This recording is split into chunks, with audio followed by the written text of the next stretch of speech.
What's going on, guys? This is the Sentrepreneur here today with a new video. Today we're going to be doing another really cool video. These are going to be some tricks, some tips, I guess you could call them, before buying a fragrance. These are a few things that you can do, a few actionable steps that you can take before buying a fragrance just to be 100% or as close as you can to 100% sure that you love this fragrance, that you want this fragrance in your collection, and that it is time to buy a bottle, or a decant for that matter. So I have done the 6 questions to ask yourself before buying a fragrance. That's a bit more philosophical, I guess. Anyway, this is quite practical.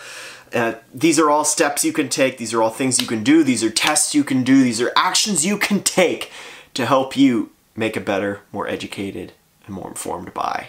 So the first thing that I think you should do, the first step you can take before buying a fragrance, and this is going to be super controversial, especially amongst all of the blind buying people in this community, and the first thing that I think you should do is sample a long time.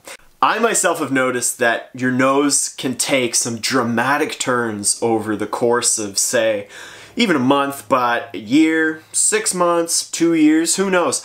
Your nose can take some dramatic turns, and it can really grow to love a fragrance, and it can also grow to hate a fragrance. There's nothing you can do about buying a fragrance now.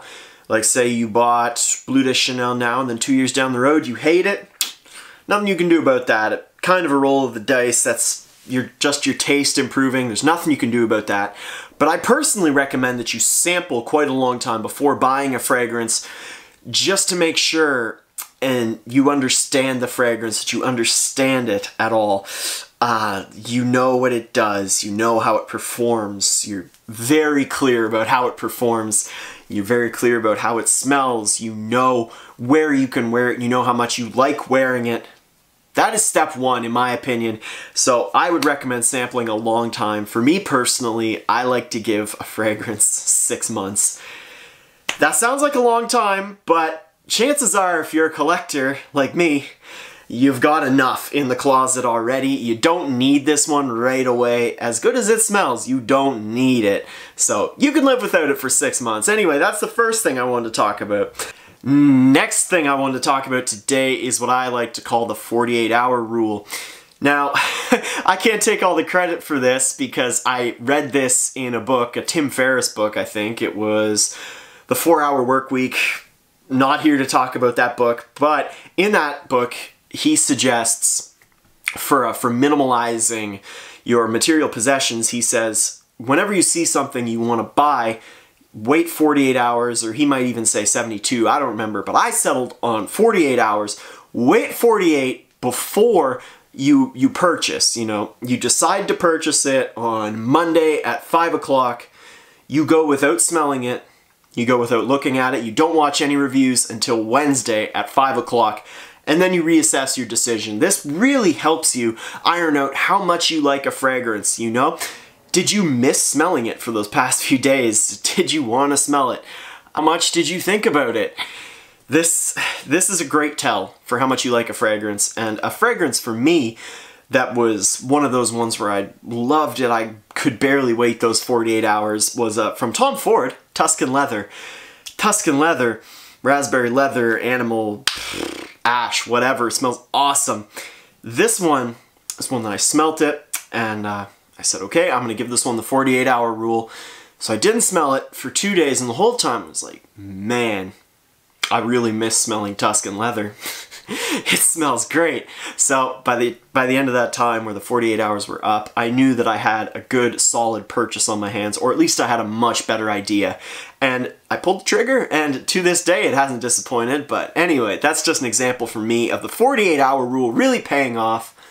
Your number might be a little bit different than mine. I think the minimum you should go is 48, but 72 might be a good idea. A week maybe.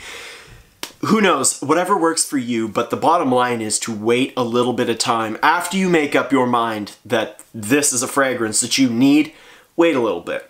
Wait a little bit and see if that opinion changes. Don't smell it, don't watch reviews. If you're watching a list and it pops up, turn that list off. You don't want to see or hear or smell anything about this fragrance for the next 48 hours.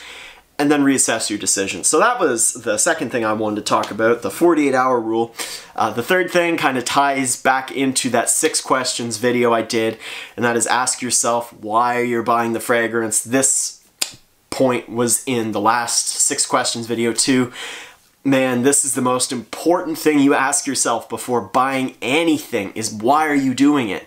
Is it super practical for your life? Is it your fiance's favorite fragrance? Or are you counting on this new bottle making you happy? It won't, by the way. Assessing why you do anything is just so crucial. That was the third point I wanted to make. The fourth is, this might get a little bit of flack too.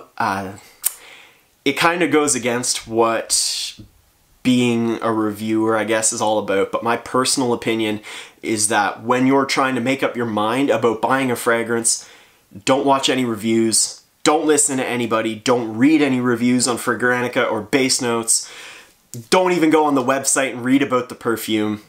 Just don't. It's easy to get caught up in the hype. It's easy to think and trick ourselves into liking something just because everybody else does.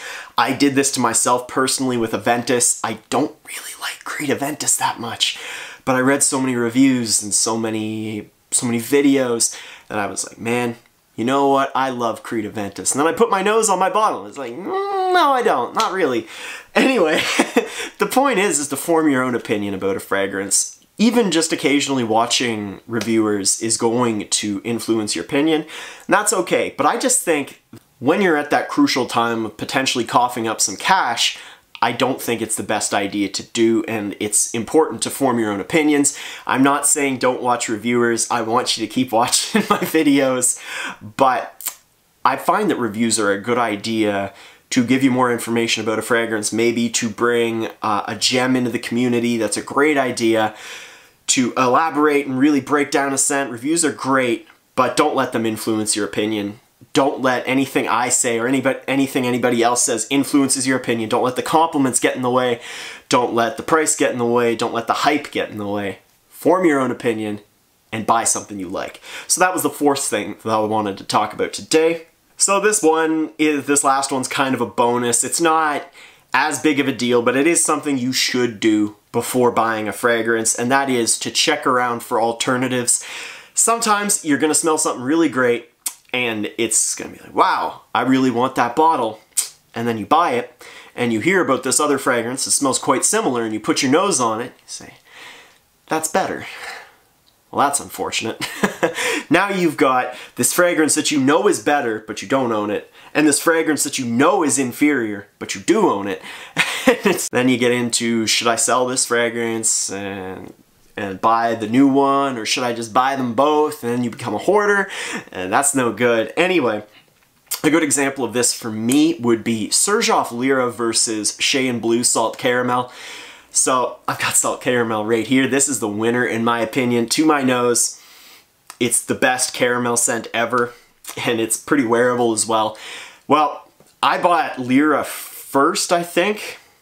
Doesn't really matter. I sampled them both for about the same amount of time, maybe 3 to 4 months, and I came to the conclusion that I liked them both, but because Lyra smelled just a shade sweeter, I guess, I don't know, it tricked my nose, because now I definitely think Salt Caramel's better. But at the time I thought Lyra was better. I didn't give it enough time, and I jumped the gun, and I bought Lyra. So I ended up with Lyra on my shelf, and I smelled Salt Caramel again. I was like, wow, I really like that. Let's buy Salt Caramel.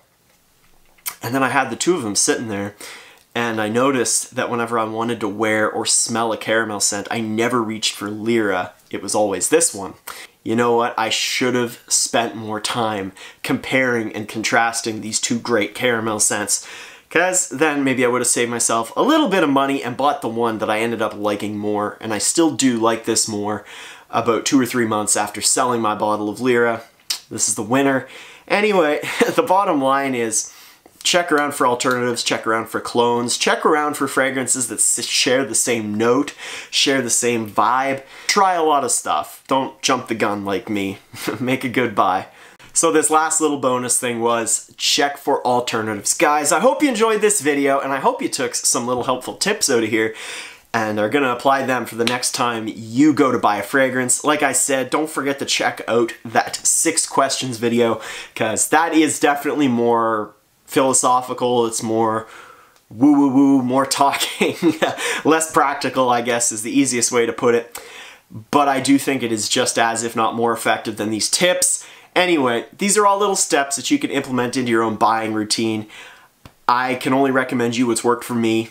These do, these have, and these continue to do so, and I hope you give them a shot. Guys, let me know down in the comments, what do you think of my tips? What are some practical action steps that you go through before buying a bottle of fragrance, or even a decant? Even a sample, man. Anyway, this has been The Sentrepreneur. If you enjoyed this video and haven't done so already, I would encourage you to please subscribe down below for tons of new fragrance content.